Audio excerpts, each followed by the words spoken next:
Hi guys, so this is AP World History, Chapter 6, Part 3, the final part for Mesoamerica and Oceania.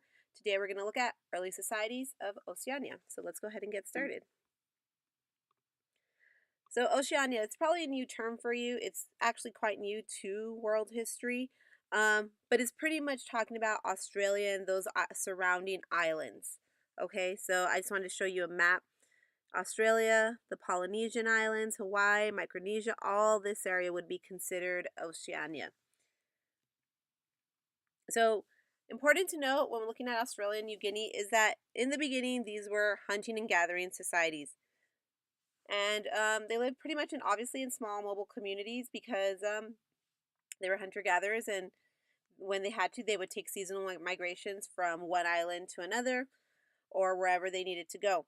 Very good at maritime, at voyaging out into the ocean. I mean, their islands are so small and they're moving from island to island. So the Austronesian people, these are people that are coming from Southeast Asia and they're speaking the Austronesian language. So that would be like areas from the Philippines. That would be a part of the language of the Austronesian language. They were excellent seafarers, excellent maritime skills, and they sailed with open ocean and large canoes that were strong enough to stabilize them through the rough waters. And they will land in the coast of New Guinea, and there they will trade with the people living there, and they will begin to establish their own communities, and they'll begin to farm.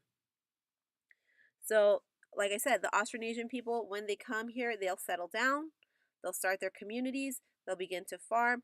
Some of the things they farm are yams and taro. Some of the things they have that they domesticate are pigs and chicken, and those are native to the island.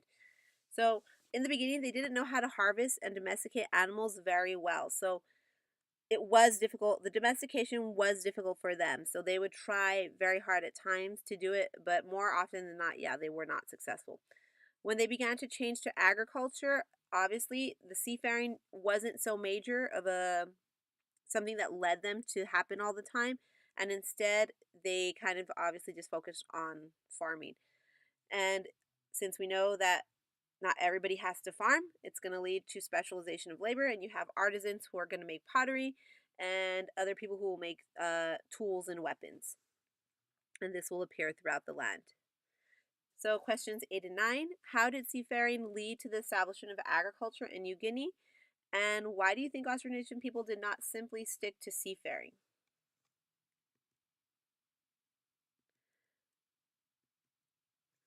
All right, so other places that we see migration or the Austronesians migrate to is to Polynesia. And again, the Austronesian people, they're excellent maritime, and it allowed them to settle in the Polynesian islands and even go into uninhabited islands because they already knew how to farm.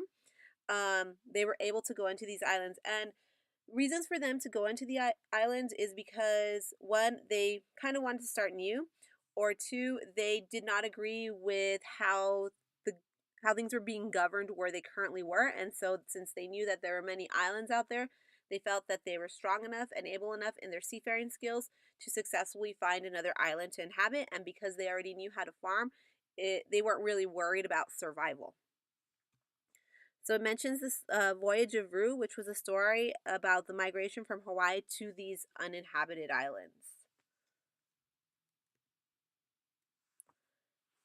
Okay, so they also go to Micronesia and Madagascar. And while they're there, they also begin to establish farming, and others also went to Indonesia. So pretty much they're just going all over the area here, as you can see, into these smaller islands. But again, the reasons will vary most of the time. However, they don't worry about, kind of going off because they have that knowledge of agriculture. It also talks about the Lapita peoples. And the Lapita peoples, we don't really know if that's what they were called. They just know that's what they're called because, or they just call them the Lapita because of where they discovered artifacts, which was the Lapita Beach. But these are the earliest Austronesian migrants to sail out to the Pacific Ocean. And they were able to maintain communication in large exchange networks through the Pacific region. So they're able to still communicate and stay with each other. And again, I tell you, a lot of this has to do with the strong seafaring skills that they had. So, how were things run politically then? They discontinued trade networks because they essentially became self sufficient. So, towards the end, when they were kind of exploring and going into these different islands, it was great. But when, again, they really focused on agriculture, they kind of didn't see the need to have these large trade networks because they felt, well, we're already taking care of ourselves. Why do we need to go out and explore anymore? Um, you had chiefdoms that are here, and they were hierarchical, meaning that you had somebody on top and then people underneath them. And they were also hereditary as well. So they were passed down from, what the chief to maybe the chief's son, then he would take over. And they also regarded themselves as divine or semi divine, and the commoners could not gaze at them. So that was just kind of, a unique fact about them in terms of how they viewed them and how people viewed them as well. All right, so question 8. Do you think that trade networks are necessary in order for civilizations to progress? Why or why not? So your big takeaways here are just that the Oceania area, which was Australia, New Zealand, all those Polynesian islands, Madagascar, Malay, um, they all, had their own societies going on. And a major part of that was because of the strong seafaring skills of the Austronesian people. Another takeaway is that the Austronesian people really influenced the indigenous in terms of agriculture. They brought that in and people began to settle. And it kind of took away towards the end this idea of having to go out and use these maritime trade networks anymore. Okay, so next time will be a new time period. We're done with the first 6 chapters, and that means that it's the end of the foundational period, the end of the river valley civilizations. So, chapter 7 will start the classical civilizations.